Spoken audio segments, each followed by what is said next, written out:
They walk into a room and immediately calculate who is worth their attention. They listen to you, not to understand, but to find the angle. They remember your insecurities better than your strengths. They make you feel chosen, extraordinary, irreplaceable. And then, without warning, they look through you like you were never there.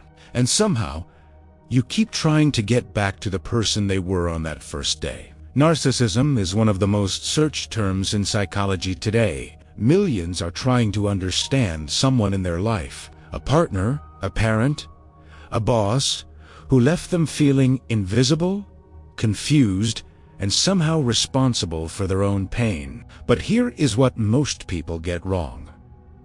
The narcissist is not who you think they are, not on the outside, and not on the inside either.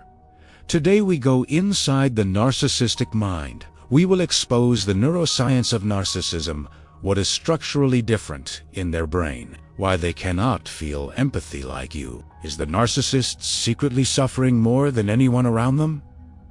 Stay until the end for the most unsettling answer. First, precision.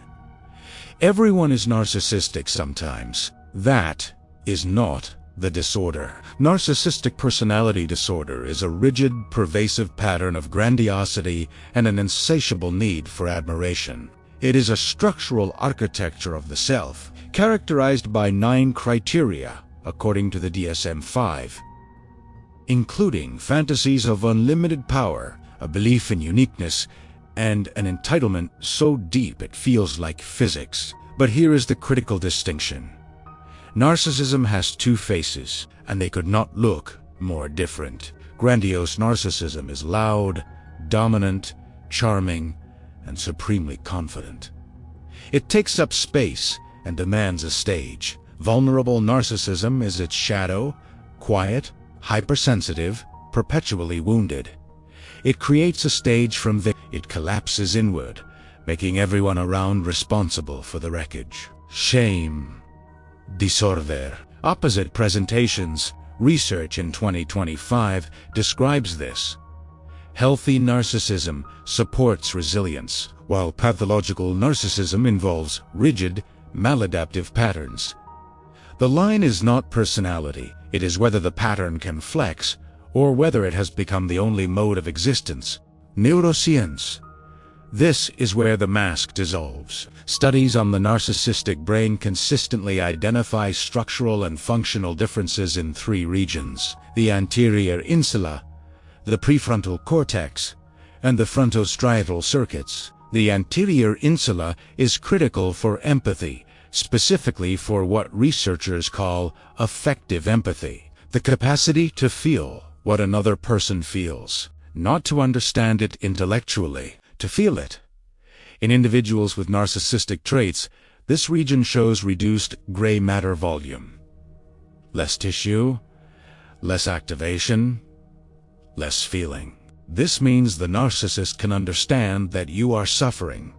They can read it, analyze it, even use it, but they do not feel it land. Empathy, for them, is cognitive, not emotional. It is a calculation, not a reflex. The prefrontal cortex, responsible for self-regulation, impulse control, and moral reasoning, also shows altered functioning. This is the region that, in most people, generates the internal break, the pause before a harmful action, the moment of hesitation. In the narcissistic brain, that break is unreliable. And then there is the frontostriatal circuit, the pathway connecting the prefrontal cortex to the brain's reward system. In 2025, a study titled "Decoding the Narcissistic Brain" identified patterns explaining the insatiable need for admiration. It is a neurological hunger. The narcissistic brain does not sustain a stable sense of self-worth independently. It requires constant external input to maintain equilibrium. Without it, the system what looks like arrogance from the outside is, from the inside, a desperate regulation mechanism. The ego is not inflated. It is fragile, and the inflation is the armor. In 1989, Salman Akhtar proposed the mask model. Grandiosity's is not the core of narcissism. It is a defense, a facade constructed to conceal what lies beneath. A fragile, deeply insecure self that cannot tolerate vulnerability, failure, or ordinariness. The grandiose exterior is the armor. The wound is underneath. This is confirmed by neuroscience. While narcissists report high explicit self-esteem, measures of implicit self-esteem reveal self-regard that is far more unstable and dependent. Any perceived criticism activates ego threat. The salience network fires intensely. Stress hormones surge. The response is disproportionate because the threat is not being processed as criticism. It is being processed as annihilation. This is narcissistic injury. And it is the engine of the rage, the devaluation, the cruelty, and the withdrawal of affection. The narcissist does not hurt people because they feel nothing. They hurt people because, in that moment, they feel everything and none of it is safe. So, where does it begin? The research points in two directions simultaneously, and both are necessary to understand. Genetics. A 2025 comprehensive review published by Springer Nature confirms that narcissism has substantial genetic heritability, meaning that predisposition is partly written into the biology before a single experience occurs. Twin studies show that heritability accounts for a significant portion. The neurodevelopmental substrate is, in part, inherited, but genes are not destiny. They are a loaded weapon. The environment decides whether it fires, and the environment, in this case, is early attachment. Research consistently identifies two distinct childhood pathways to narcissism, and they look nothing alike.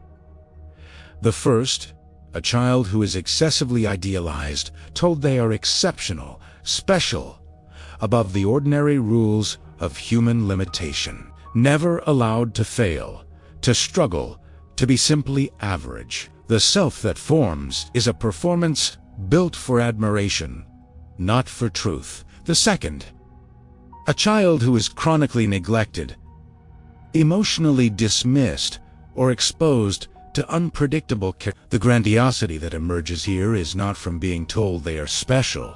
It is a survival mechanism, a constructed self that is impervious to the pain the real self cannot endure. Different origins, same architecture, a self built on a foundation that was never solid. And here is the detail that changes everything. In neither case did the child choose this. The narcissist you are dealing with today was once a child who needed something: consistency, truth, genuine love, and did not get it. That does not excuse the damage they caused, but it destroys the illusion that they are simply evil. So what do we do with all of this? The study of narcissism forces us into one of the most uncomfortable positions in psychology: understanding a person who has caused real harm without excusing the harm, because both things are true simultaneously. The narcissist causes real damage, and the narcissist is, beneath the armor, in a state of suffering they almost certainly cannot articulate. Philosopher Martin Buber wrote about two modes of relating to others: Ithal, where another person is encountered as a full human being, and Ayat, where another is encountered as an object, a function, a means. The narcissist lives almost exclusively in Ayat,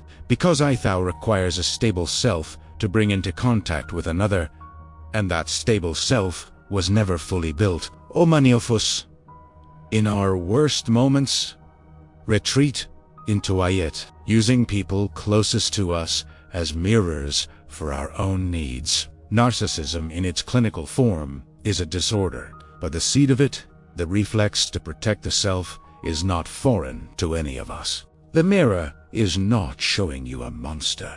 It is showing you a human being taken to an extreme. If this video brought someone to mind, leave it in the comments. Which part of this mind did you recognize? In the next episode, we go to the root: childhood trauma and identity. How the earliest wounds write the code for the adult you became. Subscribe. This channel exists for those who choose to understand rather than simply judge.